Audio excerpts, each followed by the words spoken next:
தமிழ்நாட்டில் எப்போதுமே கல்விக்கு முக்கியத்துவம் இருந்திருக்கு. அப்பா அம்மா எவ்வளவு கஷ்டப்பட்டாலும் சாப்பாட்டுக்கு வழி இல்லைனாலும் பிள்ளைங்களை படிக்க வைக்கணும்னு நினைப்பாங்க.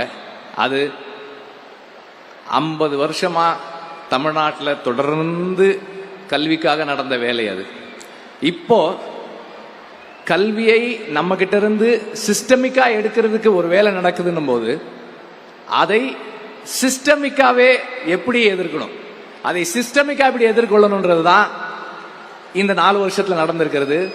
குறிப்பா இந்த மேடையில நாம பார்த்த அந்த உயர்கல்வி இந்த வருஷம் சேர்ந்த அந்த மாணவர்களுடைய எண்ணிக்கை இருக்கு இல்லையா, அது எனக்கு ரொம்ப நெகிழ்வா இருந்தது. நாம ஒரு உண்மையிலேயே கல்வியில நாம ஒரு பெரும் பாய்ச்சலை கண்டிருக்கிறோம் தான் எனக்கு சொல்லணும்னு தோணுது. இது சாதாரண விஷயம் இல்லை.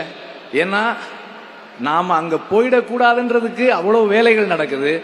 ஆனாலும் நம்ம அங்க போவோம், எப்படி போக வைக்கணும்னு எங்களுக்கு தெரியும்னு செய்யற ஒரு செயல் ரொம்ப ரொம்ப ரொம்ப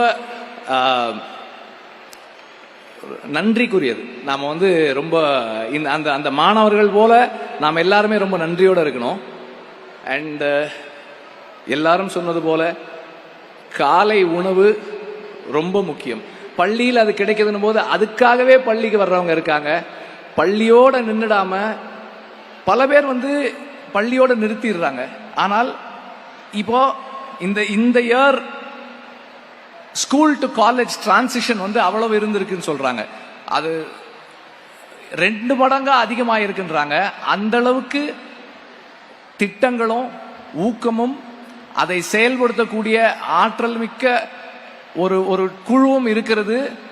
நம்ம எல்லாருக்கும் கிடைச்சிருக்க ஒரு பெரிய பலம். அது ரொம்ப ரொம்ப நன்றி. முதல்வருக்கு ரொம்ப நன்றி. இந்த அரசுக்கு ரொம்ப ரொம்ப பெரிய நன்றி. இந்த வாய்ப்பு கொடுத்ததுக்கு ரொம்ப நன்றி.